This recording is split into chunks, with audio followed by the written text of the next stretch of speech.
আগামী ডিসেম্বরের মধ্যেই জাতীয় নির্বাচন অনুষ্ঠিত হতে হবে।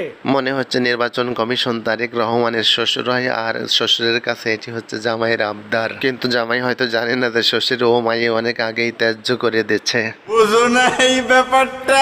জামাই শ্বশুরের পর্ব তো না হয় গেল, কিন্তু দুদু মিয়ার এই পর্বকে আমি কি বলবো নিজেই বুঝে উঠতে পারতেছি না। আমার মনে হয় নির্বাচন কমিশন দুদু মিয়ার আব্বা হয়, তাই তো নির্বাচন কমিশনকে বাদ দিয়ে নিজেই দুদু মিয়া নির্বাচনের ডেট ঘোষণা করতে চাই।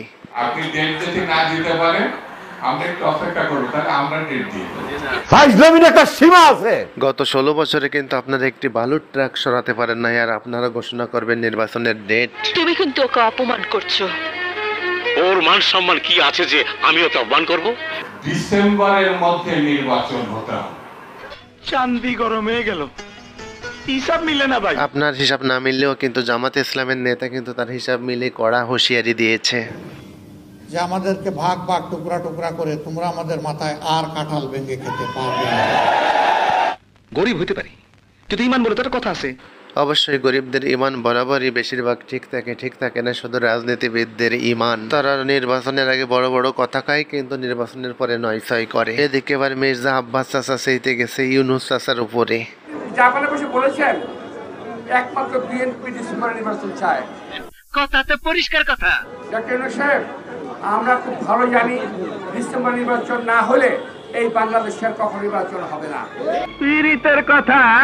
আব্বাস চাচা, নির্বাচন কমিশনকে আপনাদের বাপ দাদার পৈতৃক সম্পত্তি নাকি যে আপনারা বিএনপি মিলে যা বলবেন তাই হবে? বেশি বাড়াবাড়ি করলে জনগণের গণ দোলাই খেয়ে নালির মতো সোজায় যাবে। নাইল সেনের নাইল, ওই বইয়ের ভাষায় আর কি, যাকে বলে শাপলা। আর আপনারা নির্বাচনের পাগল হয়ে গেছেন কেন, সেই কথা কিন্তু জনগণের বুঝতে বাকি নাই। কারণ নির্বাচন ছাড়া জনগণ ঠিকমতো চান্দা দিতেছে না। এই দেখুন বিএনপির এক কুলাঙ্গার এক সাংবাদিকের সঙ্গে কেমন আচরণ করতেছে।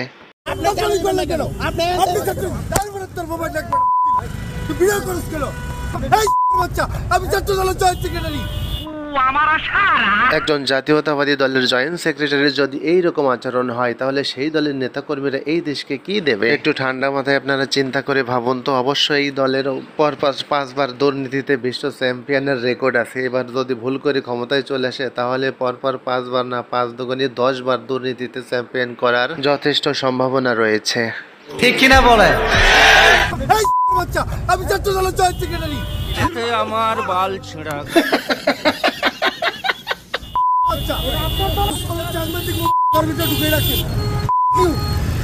তোর মুখে আমি মুইতা দিমু। ডিপজল চোর মুখে শুধু মুইতে দিলে হবে না, যে একজন সাংবাদিকের সঙ্গে এরকম বিরূপ আচরণ করতেছে, বেয়াদবি করতেছে, গালিগালাজ করতেছে, ওর মুখে ডাইরেক্ট হাগু করে দিতে হবে।